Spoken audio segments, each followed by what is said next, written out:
கொல்கத்தாவில் ஒரு 3 நாய்ங்க சேர்ந்து 11 வயது சிறுமியை கடத்தி சென்று கூட்டு பாலியல் வன்கொடுமை செய்து அந்த சிறுமியினுடைய எதிர்காலத்தையே கேள்விக்குறி ஆக்கியுள்ளனர். அந்த சிறுமியினுடைய குடும்பத்தார் அளித்த புகாரின் அடிப்படையில் ஒரு நாய் மட்டும் சிக்கியிருக்கிறான்.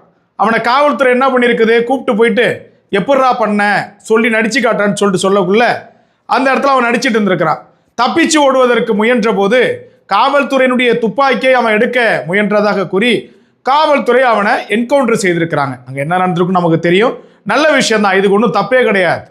என்கவுண்டர் பண்ணதுக்கு அப்புறம் அங்கே ஒரு அச்சம் ஏற்படுது இல்லை, அந்த அச்சம் தான் அடுத்து இது போன்ற சம்பவத்தை செய்யக்கூடாது என்று ஒரு எண்ணத்தை தூண்டும். எவனாவது செய்யும் நினைச்சா கூட ஒரு பயத்தை தூண்டும். இதை தான் சொல்லுகின்றோம். தமிழகத்திலும் கூட இன்னைக்கு நாளுக்கு நாள் பெண்களுக்கு எதிரான பாலியல் வன்கொடுமைகள் அத்துமீறி கொண்டு போய்கிட்டு இருக்குது. எந்த ஆட்சி வந்தாலும் இந்த குற்றம் குறைஞ்ச பாடு கிடையாது.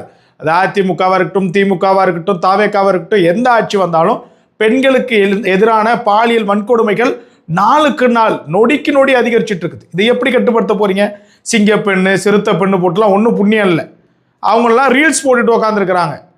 நாங்கள் பஸ் ஸ்டாண்டில் வேலை பார்க்குறோம், அங்கே வேலை பார்க்குறோன்றாங்க. ஒன்றும் புண்ணியம் இல்லை. அங்கே இதே மாதிரியான விஷயங்கள் நடந்துட்டு தான் இருக்குது. ஒரே ஒரு விடயம் தான், இந்த மாதிரி தமிழகத்தில் ஏதேனும் ஒரு பகுதியில் இவனை ஒரு பாலியல் வன்கொடுமை செய்கிறான் அப்படின்னாக்க அவனை என்கவுண்டர் பண்ணிடணும். தப்பே கிடையாது, பெரும் ஆதரவு தான் இருக்கும். என்கவுண்டர் பண்ணி அதை ஃப்ளாஷ் நியூஸில் எல்லா நியூஸும் பிரேக்கிங் நியூஸில் போட்டாங்கன்னு வைங்க, அடுத்து இந்த மாதிரி செய்ய நினைக்கிற புறம்போக்குகளுக்கெல்லாம் ஒரு பயம் வரும். ஒரு 3 வயசு சிறுமி, ஒரு குழந்தை, சிறுமின்னு கூட சொல்ல முடியாதுல்ல, 3 வயசு குழந்தைய பாலியல் வன்கொடுமை செய்கிறானுங்க.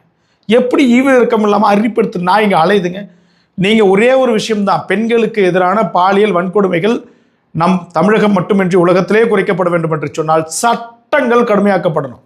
நீ பாலியல் வன்கொடுமை செஞ்சுட்டியா, ஐடென்டிஃபை பர்சன் நீ தான், உன ஆல்ரெடி ஐடென்டிட்டி பண்ணிட்டாங்களா, நெத்தியில் துப்பாக்கி வச்சு பட்டுன்னு சுட்டு கடைச்சிட்டு போயிட்டு, இல்லை பல்வேறு ஐக்கிய நாடுகளில் பண்ணுற மாதிரி நடு ரோட்டில் தூக்கு போட்டு கத்தியால் குத்தி வாயில கிழிச்சு ஒரு அறுத்து கடைச்சிட்டு அவங்களுடைய சின்னாபின்னமாக இருக்கணும் அவங்களுடைய இறப்பு.